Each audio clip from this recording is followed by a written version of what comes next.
Varicose veins కి సరైన చికిత్స కోసం సంప్రదించండి ఎవిస్ హాస్పిటల్. నమస్కారం. విష్ణు పురాణము 9వ రోజు పారాయణలోకి వచ్చాం. జడభరతుడు వీరరాజు అనే రాజుకి మోక్ష జ్ఞానాన్ని కలగజేస్తున్నాడు. ఇప్పుడు అతడు ఎట్లా కనపడుతున్నాడు? ఒక మూఢుడైన బ్రాహ్మణుడిగా కనిపిస్తున్నాడు. అలాంటి స్వరూపంలో ఉన్న భరతుడు రాజుకి ఏం చెప్పాడో చూద్దాం మనం. అయితే నువ్వు శిబికెక్కేవు, ఇది దారువా వృక్ష అంటే కర్ర చెట్ట, దారు అయితే నిన్ను దారు ఎక్కావని అనరు. ఇది వృక్షం అంటావా వృక్షం ఎక్కావనరు. ఇది ఇప్పుడు దారు చాలా చెక్కలతోటి తయారు చేయబడింది కాబట్టి దీనికి శిబిక అని పేరు. అప్పుడు నేను శిబికారూఢుడు అనాలి. నువ్వు మనం ఎలా ఉన్నాము అనే దాన్ని బట్టే అవతల వాళ్ళు మన ఏదైనా అంటారు, కానీ మనం అది ఎంతో కాలం అలా ఉండవు. ఇప్పుడు నువ్వు ఒక అందలం ఎక్కితే అందలం ఎక్కిన వాడు అంటారు, దిగాక నిన్ను అందలం ఎక్కిన వాడని అనలేరు కదా. అప్పుడు నువ్వు ఎక్కడుంటే అక్కడ. అలాగే ఆత్మ ఎక్కడుంటే ఆ పేరుతోటి పిలువబడుతుంది. చరాచర పదార్థాలన్నీ లోక సౌజ్ఞ చేతే మనకి భిన్న రూపాలుగా కనిపిస్తాయి. ఇప్పుడు ఒకే చెక్క ఒక చెట్టు నుంచి తయారు చేసింది ఒకటి బల్ల అవుతుంది, ఒకటి కుర్చీ అవుతుంది, ఇంకొకటి పీట అవుతుంది. ముక్కాలు పీట అవ్వచ్చు, 4 కాళ్ళ పీట అవ్వచ్చు. కానీ ఈ పీటకి మూలాధారం ఏమిటి? దారువు. ఆ దారువుకి మూలాధారం వృక్షం. కానీ పేర్లు ఎట్లా మారినాయి అలాగే మనం కూడా అంతే, మానవులు కూడా అంతే. ఏ కాలంలోనూ ఎలాంటి మార్పుని పొందనిది ఆత్మే. దానికి బాల్యం లేదు, వృద్ధాప్యం లేదు. శరీరానికే అవన్నీ ఉంటాయి. ఇప్పుడు మన తల్లిదండ్రులకి మనం కొడుకు, కొడుకులకి నువ్వు తండ్రివి, భర్తకి భార్యవి లేదా భార్యకి భర్తవి, ప్రజలకి రాజువి. నువ్వెవరు? భార్యని భర్తని అని చెప్పామనుకోండి, మరి కుమారులకి తండ్రివి. ఒకే నేననే పదార్థము ఇన్ని రకాల పేర్లతోటి ఎట్లా పిలువబడుతోంది? ఎలా జరుగుతోంది ఇట్లా? ఇప్పుడు నువ్వు అహం నేను అని చెప్పుకుంటాం. ఈ నేను అనేది ఇందులో చెవి నువ్వా, ముక్కు నువ్వా, కాలు నువ్వా, పొట్ట నువ్వా, ఏది నువ్వు? ఇవన్నీ కలిపితే నువ్వు. పోనీ నువ్వేమైనా శాశ్వతంగా ఉంటావా? క్షణం తిరిగితే ఏమవుతామో తెలియదు. ఆ తర్వాత ఈ నేను అని చెప్పుకున్నటువంటి శబ్దం ఏ శరీరం నుంచి వచ్చిందో ఆ శరీరము పోతుంది, శబ్దము పోతుంది. ఇలా వివరంగా మాట్లాడాడు. ఇప్పుడు సోహం అనేది ఎలా అన్వయిస్తుంది అంటే, రాజు ఆశ్చర్యపోయాడు. ఇదంతా నేను ఆలోచించలేదు. అయితే నేను నీ తాత్వికోపన్యాసం వల్ల నా మనసు పరిపరి విధాలుగా పరిగెడుతోంది. ఈ వికారాన్ని పోగొట్టు. వివేకానికి సంబంధించి నువ్వు చెప్పింది ప్రపంచంలో ప్రతివాడికి అన్వయించుకునేదే ఇది. అయితే పరమార్థమైనటువంటి శ్రేయస్వరూపం నాకు తెలియాలి. ఈ పరమతత్వ బోధకుడైన కపిల మహాముని అడిగి తెలుసుకుందామని బయలుదేరాను. నువ్వు కూడా అంతటి వాడుగానే నాకు అర్థమవుతున్నావు. ఇప్పటిదాకా నేనెవరు అన్న ప్రశ్న నాకు రాలా. మోక్షాన్ని సాధించాలని ప్రతి వాళ్ళు అంటుంటే ఇదేమిటి రోజు ఇలాగే ఉంటున్నావు, ప్రతిరోజు ఇదే పని చేస్తున్నాం, ఇంతే ఉంటున్నాం, ఇంకో రకంగా ఉండట్లేదు. అదేదో తెలుసుకుందామని బయలుదేరాను. నిన్నే నేను ఆచార్యుడిగా భావిస్తాను, అనుగ్రహించి నా కోరిక తీర్చమని అడిగాడు. అయితే ఈయన ఇంకా ఇందులో ప్రశ్నలు మార్చాడు చూడండి. ఓ రాజా, పరమార్థం గురించి చెప్పాలా, శ్రేయస్సు గురించి చెప్పాలా? శ్రేయస్సు పరమార్థం ప్రదం కాదు. శ్రేయస్సు యొక్క లక్షణాలు పరిపరి విధాలుగా ఉంటాయి. ఇష్టదైవాన్ని ఆరాధించి అభీష్ట సిద్ధిని పొందటం శ్రేయం అంటే అది. భగవంతుని ఆరాధించాం, నైనా మాకు ఇల్లు ఇవ్వు, వాకిలి ఇవ్వు, మంచి ఉద్యోగం ఇవ్వు, నా పిల్లలకి మంచి భవిష్యత్తు ఇవ్వు, మాకు వంశాభివృద్ధి ఇవ్వు, ఓ తోటలు దొడ్లు నాదే పై చేయిగా ఉండు, అధికారం ఇవ్వు, ఇవన్నీ శ్రేయస్సు. ఇవి కాదు పరమార్థాలు. అయితే రాజ్యభోగాలు, ధనధాన్యాలు, సతీసుతులు, బంధుమిత్రులు ఇలాంటివి పొందడం పరమార్థం ఎట్లా అవుతుంది? ఇది పరమార్థం కాదు, కేవలం శ్రేయోదాయకమే. యజ్ఞం చేసి దానికి ఫలితంగా స్వర్గానికి వెళ్ళటం కూడా పరమార్థం కాదు. యోగమూలంగా పరమధ్యానం చేస్తే అప్పుడు జీవుడు పరమాత్ముడు ఏకమవుతారు. పరమాత్మ దర్శనానికి హేతువు ధ్యానం. కొందరు ధర్మ ప్రధానంగా ధన వ్యయం చేస్తారు, దాని చేత వాళ్ళకి ధర్మం లభిస్తుంది. కొందరు ఏవో కోరికలు ఫలించాలని ధనద్వయం చేస్తే వాళ్ళకి సిద్ధించేదేంటి? కామ్యం. మనం లలితా సహస్రనామం పారాయణం చేస్తాము, ఏదో ఒక మనసులో ఒక కోరికతోటి, అది కుదురుతుంది. నిష్కామంగా లలితా సహస్రనామ పారాయణ చేసే వాళ్ళు ఎవ్వరూ ఉండరు, ఏదో ఒకటి ఉంటుంది. అయితే ఇలా తర్కిస్తే ఇవన్నీ కర్మ సంబంధాలే అవుతాయి, కానీ పారమార్థికాలు కావు. ఇవన్నీ మనకి ఏదో కావాల్సింది, పరలోక సుఖాన్ని ఆశిస్తూ లలితా సహస్రనామం చేసినా అది కూడా శ్రేయస్సే, కానీ పారమార్థికం కాదు. అసలు ఏది వద్దు అని చేయగలగాలట. అలాగే వేదాలు చెప్పిన చొప్పున యాగాలు చేస్తే అవి కూడా పరమార్థం కాదు, కేవలం కర్మఫల ప్రదాలుగా కర్మ చేసిన దానికి ఫలితం లభిస్తుంది. ఘటానికి కారణం మన్ను, ఘటం కార్యం, అది మన్నే అవుతుంది. కానీ మరేమవుతుంది, ఒక కుండ చేసాము, దానితోటి దాన్ని ఏమంటారు, కారణం మట్టి. ఆ మట్టితోటి కుండ చేసాం, ఈ కుండ కార్యం అవుతుంది. అది మన్నే అవుతుంది కానీ కుండ అయితే మాత్రం మట్టి కాదు, మట్టే కదా. కుండ అని పేరు పెట్టాం కానీ అది దేంతో నిర్మించబడింది, మన్నుతోటే. అది మట్టే, అది మట్టిలోనే కలుస్తుంది. ఈ రీతిగా చేసే యజ్ఞాలు అంతరించేవే కానీ స్థిరాలు కావు. మరి వాటిని పరమార్థికాలుగా ఎలా నిర్ణయించగలుగుతాము? దేశకాలాలకు అధీనములై కర్మల వల్ల పట్టే ఫలితాలు నీటి బుడగల్లాగా అంతరించిపోతాయి కానీ వాటిని పరమార్థ రూపంగా చెప్పలేము. పరమార్థ రహస్యాన్ని సూక్ష్మంగా చెప్తారు. ఇది కొంచెం పెద్ద మ్యాటర్ కదండి, కానీ సూక్ష్మంగా చెప్తానంటున్నారు. పరమార్థ తత్వం నిత్య శుద్ధం, ఒంటరిగా ఉండి అంతటా వ్యాపించి ఉంటుంది. శాశ్వతమైన సుఖస్థితిని కలిగిస్తుంది. కైవల్యమునందు విహరిస్తూ ఉంటుంది. మాయకి అతీతము, నిర్గుణము, జననము మరణము లేనిది. పేరు జాతి తన పెర భేదం లేకుండా అద్వైత రూపంగా ఉంటుంది. వాయువు వేణురంధ్రాలలో షడ్జాది స్వరాల వివిధ గతులతో ఒప్పినట్టుగా ఒక్కొక్కప్పుడు అది భిన్నత్వాన్ని కూడా వహిస్తుంది. ఒకే గాలి చూడండి, ఫ్లూట్లో ఊదితే 36 రకాల గాలి ఏం లేవు, ఒక్క స్వరమే, ఒకటే. అది ఉన్న హోల్స్ నుంచి ఒక్కో దాంట్లో నుంచి ఒక్కొక్క స్వరం లాగా వినపడుతుంది. బ్రహ్మాది భేద రూపాలన్నీ పరమాత్మనివే కానీ వేరుగా చెప్పదగినవి కాదు. బాహ్య అభ్యంతర ప్రవృత్తుల వల్ల ఆ ఏక పదార్థానికి రూపభేదాలు కలుగుతాయి. ఇది పరతత్వము, ఏకరూపం. ఇదంతా విని ఆలోచిస్తున్నాడు ఆయన. ఏదో తెలిసినట్టే ఉంది, ఏమీ తెలియనట్టుగా కూడా ఉంది. అయితే అప్పుడు ఈయన చెప్పాడు, జడభర్తుడు ఒక ఇతిహాసాన్ని చెప్పాడట ఈ అద్వైత బోధకి.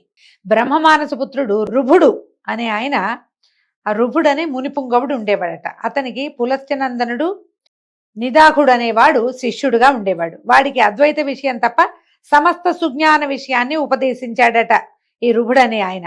తదుపరి పౌలస్త్యుడు గురు శాసనాన్ని అనుసరించి, ఇది నా పులస్త్యుని యొక్క కుమారుడు, ఏం చేశాడట, గృహమేధ అయ్యాడు, వివాహం చేసుకుని గృహస్థ అయ్యాడు. నివాసం దేవికా మహానది తీరంలో ఉన్న వీరనగరానికి వెలుపల ఒక భార్యతో కలిసి ఒక ఉద్యానవనంలో నివసించేవాడు. కొంతకాలానికి ఈ రుభుడు ఏం చేశాడట, అద్వైతం గురించి బోధించడానికి శిష్యుడి దగ్గరకు వచ్చాడు. అదే సమయంలో ఈ నిదాకుడు విశ్వదేవం అనే హోమాన్ని నిర్వహించి వెలుపలకు వచ్చి చాలా కాలం అయ్యేందువల్ల గుర్తించలేకపోయి గురువుగారిని గుర్తుపట్టలేదట. అతిథి అనుకుని సాదరంగా ఆహ్వానించి అర్ఘ్యం పాద్యం ఇచ్చి, ఆయన వంట అయింది, అలసిపోయినట్టు కనిపిస్తున్నారు, భోజనం చేయొచ్చు అంటే అడిగాడు, భోజనం చేయండి అని అడిగేసరి కల్లా ఆ రుహుడు అన్నట, నేను నీచమైన పదార్థాలు తిన్ను, ఇప్పుడు సిద్ధంగా ఉన్న ఆహార పదార్థాలు ఏమిటో చెప్పు, మీ ఇంట్లో ఏముండారో చెప్పమన్నాడు. ఈయన కమ్మని వాసన కలిగిన పదార్థాలు, రస పదార్థాలు, దోశలు, మినపగార్లు, గోధుమ పిండి వంటలు ఉన్నాయని నిదాకుడు చెప్పేట. అప్పుడు ఈ రుహుడేమన్నాడు, నువ్వు చెప్పినవన్నీ నాకు ఇష్టం లేవు, మంచి మృష్టాన్నాలు లేకపోతే నేను ఆరగించను, ఇవన్నీ చప్పటివి, ఇవి నేను తిన్ను అంటే. సరే ఏమన్నాడు, నిదాకుడు భార్యని పిలిచి, అబ్బాయి చూడు, ఈయనకి ఇష్టమయ్యేలాగా రుచికరమైన పదార్థాలు ఉండు, ఈ చప్పటివి కమ్మటివి కాకుండా అని చెప్పేసరికల్లా ఈవిడ ఏం చేసిందట, మళ్ళీ వంట చేసి భర్తకి ఆయనకి చక్కగా రుచికరమైన వంటని వడ్డించిందట. అప్పుడు ఈయన నిదాకుడు అడిగాడు, అయ్యా ఆహార పదార్థాలన్నీ నచ్చాయా, మీకు బడలికి తీరిందా, ఆకలి తీరిందా, మీరు ఎక్కడి నుంచి వచ్చారు, ఎక్కడికి వెళ్ళబోతున్నారు, మీ నివాసం ఎక్కడండి అన్నప్పుడు ఈయన రుభుడు చెప్పాడట గురువు చిరునవ్వుతో, భరించరాని ఆకలితో ఉన్నవాడికి ఆహారం తృప్తి కలిగిస్తుంది కదా, మనకు చచ్చేలా ఆకలిస్తుంది, అప్పుడు ఆహారం రుచి. ఆకలి లేని వాడికి ఆహారం ఏమిటి, తృప్తి ఏమిటి, నాకు ఆ రెండింటి సంబంధం ఎప్పుడూ లేదు. పృథివీ వలన కలిగిన ధాతు సమూహాన్ని, జలమును జఠరాగ్ని దహిస్తుంది. ఆకలి దాహం దేహధర్మాలు, ఆ వికారాలు నాకు ముందు ఎప్పుడూ లేవు, ఇప్పుడు లేవు, కనుక నాకు తృప్తి అనేది ఎప్పుడు తృప్తిగానే ఉంటాను నేను. దీనివల్ల పెరిగింది, దానివల్ల తగ్గింది ఏముండదు. తుష్టి పుష్టి అనేవి చిత్తధర్మాలు, విశిష్ట చిత్తులైన వాళ్ళని అడుగు, వాటిని వివరించి చెప్తారు, అవి పరమాత్మకి ఉండవు, అంతా ఒకటే సారం, ఇది రుచి అరుచి అలాంటివి ఏమి ఉండవన్నాడు. ఇక నువ్వు నేను మిత్రుడు శత్రుడు అనే విచక్షణ లేక సర్వము అచ్యుత స్వరూపం అనేలాగా ప్రవర్తించు, ఐహిక వాంఛలకు మనసు ఇయ్యకు అని చెప్పగా నిదాకుడు అడిగేటట, అయ్యా నువ్వెవరు, నీ పేరేమిటని అడిగితే, ఓరి నేను నీ గురువుని, నిదాయమైన రుభుడని, ఆత్మతత్వాన్ని ఉపదేశించాను, సుఖివై ఉండు అని రుభుడు వెళ్ళిపోయాడు. ఆ విధంగా నిదాకుడు నిదానంగా గురువుగారు చెప్పిన విధంగా ప్రవర్తించి ముక్తుడయ్యాడట. అంటే ఏం చేశాడు, సర్వాంతర్యామి భగవంతుడు సర్వాంతర్యామిని గ్రహించి బంధువని శత్రువని లేక సమాన బుద్ధిగా ప్రవర్తించి ముక్తుడయ్యాట. అప్పుడు ఈయన చెప్తున్నాడు జడభరతుడు వీరరాజుకి, నువ్వు కూడా అలా ప్రవర్తించు అని జడభరతుడు చెప్పగా రాజు బ్రహ్మతత్వ జ్ఞాని అయి ప్రవర్తించి విష్ణు సాయుధ్యాన్ని పొందాడు. జడభరతుడు ఆ జన్మలోనే ఆత్మతత్వ జ్ఞాన బలంతో ముక్తి పొందాడు. ఈ జడభరతోపాఖ్యానం చదివినా విన్నా మోహభ్రాంతులకు చిక్కక ఆత్మజ్ఞానం కలిగి చరితార్థులవుతారు. ఇది విశేషమైన గాథండి, కొంచెం నిదానంగా వినవలసింది. ఇందులో కథ కంటే పరతత్వ జ్ఞాన బోధ ఎక్కువగా ఉంది. మనము శీతోష్ణాదులు అబ్బా చలిగా ఉందని వేడి నీళ్ళ స్నానం, అబ్బా వేడిగా ఉందని చన్నీళ్ళ స్నానం చేస్తాం. రుచిగా లేదని పదార్థాలు వదిలేస్తాం. ఇందులో ఉప్పు ఎక్కువ, ఇందులో ఉప్పు తక్కువ, ఇలాంటి ఆలోచనలు చేస్తాం. అసలు రుచి అన్నది పాటించద్దు. స్వపరభేదం లేకుండా ఉండాలి. నేలైనా ఎక్కడైనా సరే ఒకటే రకంగా ప్రవర్తించగలిగితేనే మనకి ఆత్మతత్వాన్ని అర్థం చేసుకోగలుగుతాం. అది చెప్తున్నారు. ఇవి పెద్ద విషయం. ఇలా చెప్తున్నారు. మనం అలా ఎలా ఉంటామండి అనిపిస్తుంది వెంటనే. మనకి నోటికి చేదుగా అనిపిస్తే ఉమ్మేస్తాం, వెంటనే చిచ్చిచి అనుకుంటాం, వీళ్ళకి వంట రాదనుకుంటాం. ముందు విమర్శ మానేయాలి. అక్కడి నుంచి మెల్లిగా పరతత్వమో ఆత్మతత్వమో జ్ఞానమో ఏమిటో వస్తాయి. అవన్నీ రావాలంటే ముందు మనకు ఉండవలసింది ఏంటంటే సంయమనం కావాలి. దేనికి ఎక్కువగా స్పందించకూడదు, అక్కడ మొదలు పెట్టాలట. అయితే ఇంకేం చెప్పమంటావో అని పరాశరుడు అడిగేసరికల్లా మైత్రేయుడు ఇట్లా అన్నాడు. మన్వంతరాలు, మనుపుత్రులు, దేవతలు, సప్త ఋషులు, ఆ కాలాలలో ఇంద్రులు, వాటి చరిత్రలు చెప్పమని అడిగాడు. గడిచినవి రానున్నవి అయినటువంటి చతుర్దశ మన్వంతరాల చరిత్ర చెప్తామంటున్నారు. ఏమిటో ఇది చాలా విశేషంగా ఉంటాయండి. స్వయంభువ, స్వారోచిష, ఉత్తమ, తామస, రైవతక, చాక్షుషాలనే 6 మన్వంతరాలు చెల్లిపోయినాయి. స్వయంభువము, స్వారోచిషము, ఉత్తమము, తామసము, రైవతకము, చాక్షుషము ఇవి వెళ్ళిపోయినాయి. ఇప్పుడు వర్తమానం వైవస్వత మన్వంతరము. రోజు నిత్య పూజకి ఎవరైతే సంకల్పం చెప్పుకుంటారో వైవస్వత మన్వంతరే అని చెప్పుకుంటాం. మనం ఉన్న మన్వంతరం పేరు వైవస్వతము. కల్పాంత కథల వల్ల స్వయంభువ మన్వంతర చరిత్ర నువ్వు విన్నావు. ఇప్పుడు స్వారోచిష మన్వంతర కథ చెప్తానని చెప్తున్నారు. స్వారోచిషం అంటే 2వ మన్వంతరం. మన ముందున్న మన్వంతరం ముందు చాలా ముందుంది, దాని గురించి చెప్తానంటున్నారు. ఇప్పుడు ఇంద్రులు మారిపోతారండి ప్రతి మన్వంతరానికి. దీనికి చెప్తున్నారు. స్వారోచిష మన్వంతరంలో పాండవాదులు సురలు, వాళ్ళు దేవతలట. విపస్నిప్తుడు అనేవాడు ఇంద్రుడిగా ఉన్నాడు. ప్రాణవాత, అగ్నివృష, స్వరస్తంభక, ఊర్జకులు అనేవారు సప్తర్షులుగా ఉండేవాళ్ళు. ఋషులు మారిపోతారు మన్వంతరంలో. ఆ చైత్ర, చిత్ర, మదన, కింపురుషాదులు ఆ మనువు యొక్క కొడుకులుగా ఉండేవారట. ఉత్తమ మన్వంతరంలో తర్వాత మన్వంతరం సంగతి చెప్తున్నారు. సుశాంకుడు అనేవాడు ఇంద్రుడు. సుధాముడు మొదలైన 12 గణాదులు దేవతలుగా ఉన్నారు. మునుపు ఇంతకుముందు చెప్పారు వశిష్ఠ నందనులు 7 సప్తమహర్షులుగా ఉన్నారు. 4వ మనువు తమసుడు, అతని మన్వంతరంలో శిబి ఇంద్రుడుగా ఉన్నాడు. ఇవి మారుతూ ఉంటారు. మనకి భవిష్యత్ బ్రహ్మ ఆంజనేయుడు అని చెప్పుకుంటాం మనం. భవిష్యత్తులో బ్రహ్మదేవుడు ఎవరంటే మనకి ఆంజనేయుడు భవిష్యత్ బ్రహ్మ. ఇది తెలుసు కదా చాలా మందికి. ఎందుకంటే మనకు చూడండి ఊరూరా గమనించండి, విపరీతంగా ఆంజనేయ దేవాలయాలు వెలుస్తాయండి. ఆయన భవిష్యత్ బ్రహ్మ అవటం వల్లే ప్రతి చోట ఆయనకు ఒక దేవాలయం, రోడ్డు మీద నుంచుని కనపడతాడు ఆంజనేయుడు. ఏమీ ఉండదు, ఒక గుడి గోపురంగా ఉండదు. ఒక విగ్రహ ప్రతిష్టాపన చేస్తారు, కొబ్బరికాయలు కొడితే కొట్టినట్టు లేకపోతే లేనట్టు, ఎవరైనా సింధూరం రాస్తే రాసినట్టు లేకపోతే లేనట్టు. పూజాధికాలు లేకుండా కూడా ఆంజనేయుడు వెలవటం విశేషంగా కనపడుతుంది మనకి. రాబోయే అంటే మన్వంతరంలో భవిష్యత్తుకి బ్రహ్మ ఆంజనేయుడట. అట్లాగే ప్రతి మన్వంతరంలోనూ ఇంద్రుడు, బ్రహ్మ వీళ్ళందరూ మారుతూ ఉంటారనమాట. ఇక్కడ 4వ మనువు తమసుడు, అతని మన్వంతరంలో శిబి అనే చక్రవర్తి కథలు చెప్పుకున్నాం మనం. ఆ శిబి చక్రవర్తి ఇంద్రుడుగా ఉంటాడు. హరసత్య రూపాదులు సురలు. తర్వాత కావ్య, చైత్ర, పృథుకావ్య, వర్ణ, అగ్ని, పీవర, జ్యోతి ధాతువులే సప్తర్షులుగా మారుతారు. ఖ్యాతిజ, అనుజంఘాదులు ఆ మనువు యొక్క కొడుకులుగా ఉంటారు. వాళ్ళు ధర్మాత్ములు, అనేక క్రతువులు చేసిన వారుగా ఉన్నారు. తర్వాత రైవత మన్వంతరంలో విభుడు అనేవాడు ఇంద్రుడు. అమితాభులు దేవతగణాలు. తర్వాత ఊర్ధ్వబాహుడు, దేవబాహుడు, హిరణ్యరోముడు, వేదవంశుడు, ధామకుడు, శ్రీమంతుడు, పర్జన్యుడు అనేవాళ్ళు సప్తర్షులుగా కనిపిస్తారు. బలబంధువు మొదలైనటువంటి భుజబలశాలులు మనునందనులుగా కనపడతారు. మనువు యొక్క సంతానమే కదా ప్రజోత్పత్తి చేసిన వాళ్ళు. మునుపు పూర్వకాలంలో ప్రియవ్రతుడు అనేటువంటి మహీపతి విష్ణువుని గూర్చి తపస్సు చేసి స్వారోచిషుడు మొదలైనటువంటి 4 కొడుకులకి తండ్రి అయ్యాడట. అతన్ని తపోమహిమ చేత వాళ్ళు మనువులై భూపతులయ్యారు. రాజవంశాలు వాళ్ల వల్ల వెలిసిల్లినాయి. ఈ ప్రియవ్రతుడు ఎవరు? ఉత్తానపాదుడు, ప్రియవ్రతుడు కథ చెప్పుకున్నాం. ఉత్తానపాదుడి కుమారుడు మన ధ్రువుడు కదా.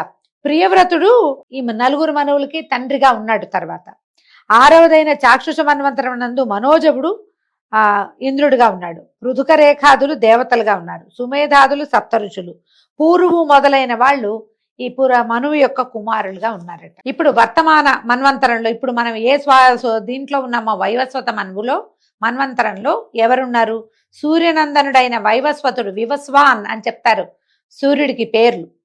ఆదిత్య హృదయంలో వస్తుంది కదా, ఖగ పూష గభస్తిమాన్ ఇలా వస్తుంది చూడండి, అందులో వివస్వాన్ అనే పేరుంది.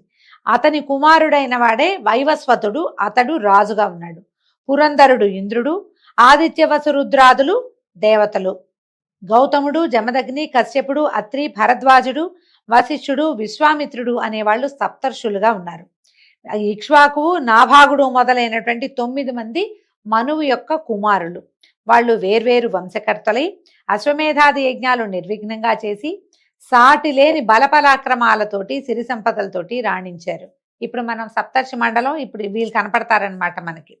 ఇంతకు ఆధారము అప్రమేయమైనటువంటి విష్ణు శక్తి అని గ్రహించు. ఈ జరిగే కథలన్నిటికీ ఆధారము అప్రమేయమైనటువంటిది, ఏ రకమైన ఎల్లలు లేనటువంటి విష్ణువే దీనికి ఆధారం. శ్రీహరి వంశాలు ఆయా మన్వంతరాలలో రూపాలు ధరించి సాత్విక గుణాలతోటి జగాలను రక్షిస్తూ ఉంటాయి. సురలు, సిద్ధులు, ఆద్యులు, చరాచర భూతాలు, ఖేచరులు, భూచరులు, జలచరాలు, వనచరాలు, మృగాలు, ఇలా జీవకోటి అంటే శ్రీ విష్ణుదేవుని విభూతిగా భావించు, సంభావించు అని చెప్పి అనాగత మన్వంతర విషయం గురించి చెప్పబోతున్నారనమాట. సూర్యుడు విశ్వకర్మ పుత్రికను సౌమ్యను పెండ్లాడి ఆమెతో వినోదించుతుండగా కొంతకాలానికి మనువు, యముడు అని 2 కొడుకులు, యమున అనేటువంటి కూతురు కలిగారు. తర్వాత సౌమ్యాదేవి, ఈ సౌమ్య అనే ఆవిడ సూర్యుని ప్రచండ కిరణాలకు ఓర్వలేక తన ఛాయతోటి ఒక యువతిని సృష్టించి పతి శుశ్రూషని జాగరూకతతోటి చేస్తూ ఉండు, నా పిల్లల్ని ఆప్యాయంగా పోషించమని అడవికి పోయి గుర్రంగా మారి తపస్సు చేస్తూ ఉంది. అప్పుడు ఛాయ సౌమ్యలాగానే పతిని సేవిస్తూ అలడిస్తూ ఉండగా ఆయన చాలా ప్రేమగా సౌమ్యగానే భావించి అనుకూలంగా ప్రవర్తిస్తూ ప్రేమాతిశయంతో ఉండేవాడు. కొంతకాలానికి ఛాయకి మనువు, శనైశ్వరుడు అనేటువంటి 2 కుమారులు, తపసి అనే కూతురు కూడా పుట్టారు. వీళ్ళు క్రమంగా పెరుగుతూ ఉండగా, అయితే తపసిని తపతి అనే పేరుతోటి కూడా చెప్తారు. అయితే ఈ ఛాయ తన పిల్లల్ని చూస్తున్నట్టుగా తన పైనున్న 3 పెద్ద పిల్లల్ని చూడకపోవటం గమనించి ఒకనాడు కోపావిష్టుడైన ఈయన కేకలేశాడు. మనువు, తల్లివైన నువ్వు పిల్లలందరినీ సరిగా చూడక మా యందు పక్షపాతంతో ఉంటున్నావు, ఏమిటి బుద్ధి, నువ్వు ఎందుకు ఇట్లా ప్రవర్తిస్తున్నావని యముడు, అంటే ఈ పెద్ద కుమారుల్లో ఒకడైనటువంటి యముడు ఛాయని అనరాని వినడాని పరుషవచనాలతో నొప్పిస్తే ఏం చేసిందట, తాళలేక నొప్పించి అన్నాడు. అనేసరికల్లా ఆవిడ కూడా కేకలేసరికల్లా యముడు తాళలేక తిట్లు భరించలేక ఛాయను ఒక తన్ను తన్నేట. ఆ అవమానం భరించలేని ఛాయ, నీ పాదాలు బరువైపోగాక అని శపించిందట. మర్నాడు సూర్యుడు వికృతంగా బరువుగా లావుగా వాచిపోయి ఉన్నటువంటి ఈ యముడి పాదాలు చూసి, ఏమిటా నాయన నీ పాదాలు ఇలా ఉన్నాయి అని సూర్యుడు ప్రశ్నిస్తే, నాయన నువ్వు కర్మసాక్షి అని అందరూ అంటారు, కానీ మన ఇంట్లో ఏం జరిగిందో నీకు నేను చెప్పాల్సి వస్తుంది, నువ్వు అడిగావు కాబట్టి నేను చెప్తున్నాను. అమ్మలాగానే ఉన్న ఈమె అన్నదమ్ములైన మమ్మల్ని సమదృష్టితో చూడకుండా వాళ్ళని వేరేగా మమ్మల్ని వేరేగా చూస్తుంటే నేను అడిగాను, నేను గట్టిగా ప్రశ్నించా, నేను దుర్భాషగానే అడిగా. ఆమె నన్ను నానా దుర్భాషలాడింది. నేను భరించలేక తన్నేను. ఆమె మా అమ్మలాగా కనపడుతోంది కానీ అమ్మలాంటి ప్రవర్తన ఈమెకు లేదు. ఈమె ఎవరో మాయలాడి, తెలుసో తెలియకో కొడుకులు ఏమైనా ఉంటే తల్లి పిల్లల్ని ఓదారుస్తుంది, దగ్గరికి తీసుకుని సముదాయిస్తుంది, కానీ శపించదు. ఇది తల్లి గుణమేనా? నన్ను తన్నేనంది. నాకు ఈమె ఎందు తల్లి లాంటి భావన కలగటం లేదు. కాబట్టి నేను మనసాక్షిగా చెప్తాను, ఈమె తల్లి కాదు, నేను ఈమె కొడుకుని కాదు, చిత్తగించు, అంతా నీ ఇష్టం ఇంకా అని కోపంతో యముడు తండ్రికి చెప్పాడు. ఈమె తల్లిలాగా ప్రవర్తించట్లేదు. సూర్యుడు ఛాయాదేవిని అప్పుడు పరిశీలనగా చూసి, కాంత ఎవరు నువ్వు? యమునిపై అంత నిర్దయగా ప్రవర్తించావు, ఏ కన్న తల్లైనా ఇట్లా శపిస్తుందా? ఏం కారణం? నువ్వు మాయలాడివని అనుకోవాల్సి వస్తుంది, ఉన్నట్టు చెప్పు, ఏం జరిగిందో చెప్పంటే అప్పుడు ఛాయ ఇప్పుడు చెప్పిందనమాట. పద్మబాంధవ, నేను సౌమ్యని కాను, నా పేరు ఛాయ. ఆమె తన నీడని ఇలా నన్ను రూపసిగా చేసి ఇక్కడ నుంచోబెట్టింది, తన అడవికి వెళ్ళింది, తపస్సు చేసుకుంటానంది అని చెప్పేసరికి ఛాయ మాటలు విన్నటువంటి సూర్యుడు ఆమెనేమిని అనలేక, యముని పాదాలు యథాపూర్వంగా ఉండేటట్టుగా అనుగ్రహించాడు. ఛాయ వల్ల సౌమ్యాదేవి ఎక్కడుందో, అరణ్య నివాసం ఎక్కడ చేస్తుందో తెలుసుకుని అక్కడికి వెళ్ళి గుర్రంలాగా మారి ఆమెని మోహపెట్టి వినోదంగా ఉన్నాడు కొంతకాలం.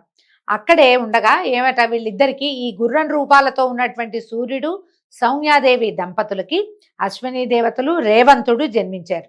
తర్వాత సూర్యుడు సౌమ్యతో నిజ రూపానికి మళ్ళీ వచ్చి తన ఇంటి దగ్గర సొంతానికి ఇంటికి వచ్చేసాడు. ఇంతలో విశ్వకర్మ త్వష్ట వచ్చి సౌమ్య బాధ సూర్యుడికి చెప్పి ఒప్పించి అతని కిరణాలని హస్తయంత్రంతో సానపట్టాడట. 1000 కిరణాల్లో నుంచి 8వ వంతు సానపట్టేసరికల్లా ఒకంత వేడి తగ్గిందనమాట. ఆ వేడి తగ్గి సౌమ్య సుఖంగా ఉండేదట. తర్వాత విశ్వకర్మ సానపట్టినప్పుడు ఏం చేశాడట, ఆ సానపట్టిన సూర్యకిరణాల రజనుతోటి శివునకు త్రిశూలము, విష్ణువుకి చక్రము, కుబేరుడికి ఖడ్గము, కుమారుడికి అంటే కుమారస్వామికి శక్తి, వివిధ ఆయుధాలు ఆయా దేవతలకి రూపొందించి ఇచ్చాడు. ఈ విధంగా వైష్ణవ తేజస్సు ఆయా దశలలో పలు విధాలుగా భాసిస్తూ ఉంది. కొంతకాలానికి సూర్యుని వలన సౌమ్యకు ఒక కుమారుడు ఛాయాశక్తితో సహా కలిగాడట. అతని పేరు సావర్ణి. ఇతను అన్ని విధాలా తన అన్నలకు సాటి అయినటువంటి లోకపావన మూర్తిగా జన్మించాడు. అయితే ఈ సావర్ణి ఏం చేశాడట, తపశ్శక్తితో విష్ణువు అనుగ్రహం కోరి మనువు కావాలని తపస్సు చేయటం మొదలుపెట్టాడట. రసాతలాధిపతి అయి ఉన్నటువంటి బలి ఇంద్ర పదవి కోసం వాసుదేవుణ్ణి ఆరాధిస్తున్నాడు. సుతపాది 20 గణాలు దేవగణాలు కావాలని తపస్సు చేస్తున్నారు. గాలవుడు, దీప్తిమంతుడు, పరశురాముడు, కృపాచార్యుడు, అశ్వత్థామ, కృష్ణద్వైపాయనుడు, ఋష్యశృంగుడు, సప్తమహర్షులు, నిర్మోహుడు, వీరబాహుడు మునగున్న వారు రాజులవుతారు. వాళ్ళు సావర్ణి కొడుకులు. ఇలాగా ఆ మన్వంతరం గడిచిన తర్వాత దక్ష సావర్ణి మన్వంతరం ప్రారంభం అవుతుంది. ఆ సావర్ణంలో మహావీరుడు అనేవాడు ఇంద్రుడు. ధార, మరీచి, సుధర్మ గర్భాదులు దేవగణాలుగా ఉంటారు. సవనుడు, భవ్యుడు, ధర్ముడు, ద్యుతిమంతుడు, దీప్తి, మేఘుడు, దీప్తకుడు, జ్యోతిష్మతి అనేవాళ్ళు సప్తర్షులుగా ఉంటారు. దివ్యకేతువు, మహాకేతువు మొదలైన ఆ మనువు కొడుకులు రాజులవుతారట. తదాదిగా బ్రహ్మసావర్ణి మంత్రం వస్తుంది. ఇంకా ఎన్ని మన్వంతరాలు మారతాయో చూడండి. దాని యందు శాంతి అనేవాడు ఇంద్రుడుగా, సుఖాత్ముడు, ధర్మాదులు 100 సురలుగా దేవులుగా ఉంటారట. సహ్యుడు, నాభాగుడు, సంతుక్తి, సత్యకేతువు మొదలుగా 7 ఋషులు, సుక్షేత్ర ప్రముఖులు, బ్రహ్మసావర్ణి కొడుకులు 10 మంది పరిపాలకులు అవుతారు. ప్రతి మన్వంతరంలోనూ ఇలా ఇంద్రుడు మారతాడు, మనువులు మారతారు, మను కుమారులు మారతారు, దేవతలు మారతారు, సప్తర్షులు మారుతూ ఉంటారు. తదాదిగా విష్ణు సావర్ణి మన్వంతరం, తర్వాత రుద్ర సావర్ణి మన్వంతరం వస్తుంది. ఈ విధంగా మనకి మన్వంతరాలు తిరుగుతుంటే మన్వంతరాలని బట్టి వీళ్ళందరూ మారటంతో మనం ఇప్పుడు వైవస్వత మన్వంతరే, కలియుగే ప్రథమ పాదే, జంబూద్వీపే, భరతవర్షే, భరతఖండే అని చెప్పుకుంటాం. మన తర్వాత మన్వంతరం వాళ్ళు మళ్ళా ఆ మన్వంతరంలో ఎవరెవరు ఉంటారో వాళ్ళని ఋషులుగా, వాళ్ళని బ్రహ్మగా భావించి పూజా విధానాన్ని, జీవన విధానాన్ని నడుపుతారు. వాళ్ళకి అవన్నీ తెలియచేయడానికి ఈ ఋషులే పూనుకుని, ఇప్పుడు మనం ఇది చదువుకుంటున్నాం కదా విష్ణు పురాణం. ఈ పురాణం ఎక్కడి నుంచి వచ్చింది? మన తాత ముత్తాతలు కల్పించింది కాదు. అంతకు ముందు ఋషి ప్రోక్తంగానే ఇవన్నీ బయటకు వచ్చినాయి. ఎవరైతే సప్తర్షులుగా ఉంటారో వాళ్ళల్లో ఒకరిద్దరు దేనికి పూనుకొని భూమి మీద జన్మించినటువంటి ప్రజాపతుల సంతానానికి జ్ఞానబోధ చేస్తారు, కర్మలన్నీ బోధిస్తారు, యజ్ఞయాగాదులు నియమనం చేస్తారు. ఈ యుగంలో ఎట్లా ప్రవర్తించాలో ఆ నియమాన్ని బోధిస్తారు. దాని ప్రకారంగా యుగ ధర్మాలు నడుస్తూ ఉంటాయి. దీంతో ఈరోజు పారాయణ పూర్తయిందండి. రేపు ఉదయం మళ్ళీ విష్ణు పురాణం తర్వాత భాగంలోకి వెళ్దాము. నమస్కారం.